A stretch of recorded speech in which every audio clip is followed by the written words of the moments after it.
We couldn't recruit. Now we're having the best results just about that we've ever had. What a tremendous turnaround. It's really a beautiful thing to see. People love our country again. It's very simple. They love our country, and they love being in our military again. They do. You look around and you see more patriotism now. You do. And I think there are a variety of reasons for this. A lot of this, honestly, you have to give a lot of credit to Trump and his leadership. He embraces that all the way. A lot of it, I do think, is a response as well to the left's hatred of America. And people don't want it. It's grades on them. Joining me now, a friend of mine. Happy to see him doing what he's doing. Hold on, I need to make sure I get this right. Chief Pentagon Spokesman and Assistant to SecDef for Public Affairs, my buddy Sean Parnell. Sean, it's not just in my mind, right? I look around and it feels better now, more patriotic, more love of country. It feels like that's acceptable again, if that sounds weird. Not that it ever went out of style for you. Certainly didn't go out of style for either of us. I mean, it does feel to a certain extent like it's morning in America again. And Jesse, so much of this, I mean, you know how this is in the military. So much of a command climate stems from the very top. What are your priorities as a leader?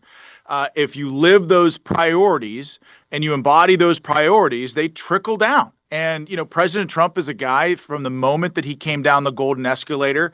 He's a guy that loves this country. Everything that he does is because he loves this country. And he's got a guy in Secretary Hegseth now here who is the Secretary of Defense at the Pentagon, who loves this country. He makes it clear that he loves America in just about everything that he does. And he spends and dedicates a lot of his time engaging directly with the troops and boots on the ground. And look, Jesse, I mean, people see that mentality is contagious. And I think that's the reason. I mean, that's been the catalyst, I think, for the recruiting spike that we've seen over these last couple of months is the leadership that President Trump has the example that he set along with that of Secretary Hegseth. Yeah, organizations like the Army needed a little boost in recruiting. Sean, the Marine Corps didn't need that, though. What do you make of that? You know, your question was about the Army. I think people want to know what the mission is, and people want to know that the task that's set before us is to defend this country.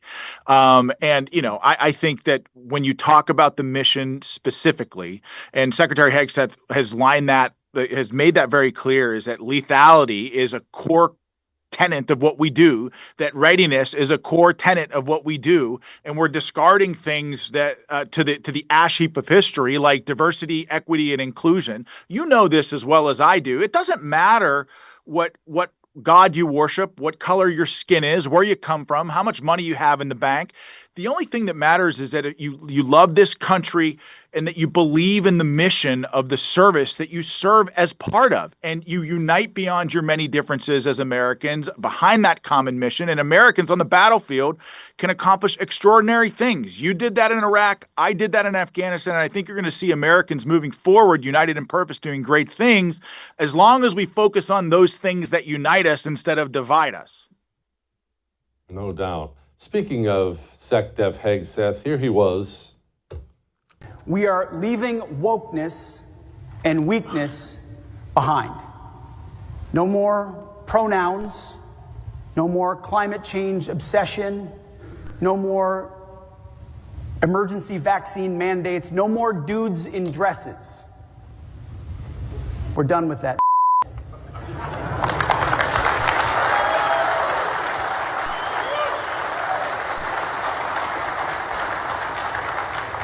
We're focused on lethality, meritocracy, accountability, standards, and readiness. Sean, just how much filth have you guys found as you've sifted through what they've done to our beloved military in the past 10 years? A lot. I mean, the answer to that question straight up is a lot. Now, I'll get to that in a second. But I was with the secretary as he gave that speech. And what you didn't hear in that clip was how the crowd reacted.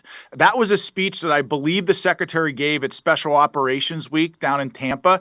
The crowd erupted with thunderous applause. And it wasn't just uniforms in that audience. It was their family members too. Americans, period, want to know that before their son or daughter joins the military, they're going to have the best leaders in the world laser focused on the mission. And you saw in that clip from Secretary Hegseth of him talking about that in very, very clear terms.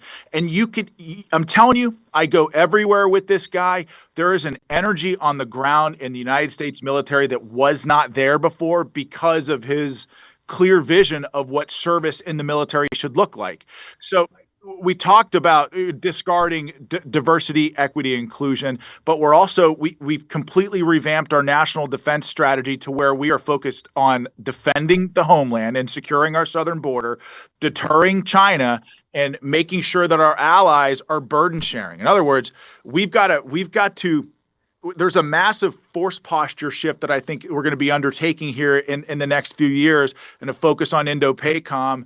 And it doesn't mean we're taking troops out of Europe or things like that. We're always evaluating force posture. But my point is, our allies have to step up and do their share so we can focus on the real threats that exist around the world in defending the homeland. And the Secretary Hegseth has changed all of that for the better here in these last 3 months.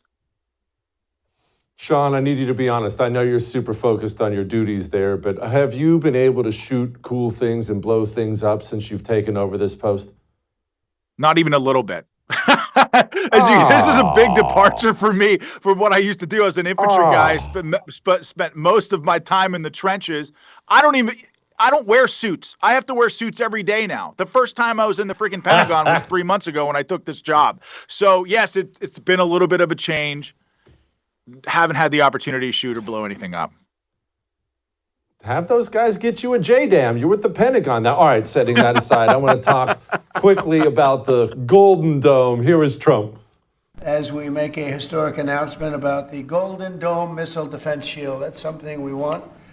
And Ronald Reagan wanted it many years ago, but they didn't have the technology. But it's something we're going to have. We're going to have it at the highest level. Today, I'm pleased to announce that we have officially selected an architecture for this state-of-the-art system that will deploy next-generation technologies across the land, sea, and space, including space-based sensors and interceptors. This design for the Golden Dome will integrate with our existing defense capabilities and should be fully operational before the end of my term. Sean, What is a Golden Dome? I thought somebody was making a statue of Kamala Harris. Look, I'll just tell you this without getting into too much details because this program is super, super classified. But I'll just tell you this, Jesse. Thank God for President Trump and his thought process behind this system. And thank God for Secretary Hegseth, who really reoriented this building to put into motion a program that is called Golden Dome that will be operational, as you heard the president say, by the end of his term in 2028. I'll just say Democrats and Republicans should both parties should support this mission and this initiative because it's important, it's needed, and thank God for Secretary Hegseth and President Trump and their vision with this program because it's important. It's important. I'm reading between the lines, Sean. I got you. Come back soon, my brother. As always. Go get him. All right. See you, my friend. I would thank you for coming to my YouTube channel, but I know how brilliant it is, and I know you love it here. So subscribe and watch. We're going to start really ramping things up and putting some funny stuff, some interesting stuff out there, some collaborations. Either way, my YouTube channel is officially the place to be. So stick around.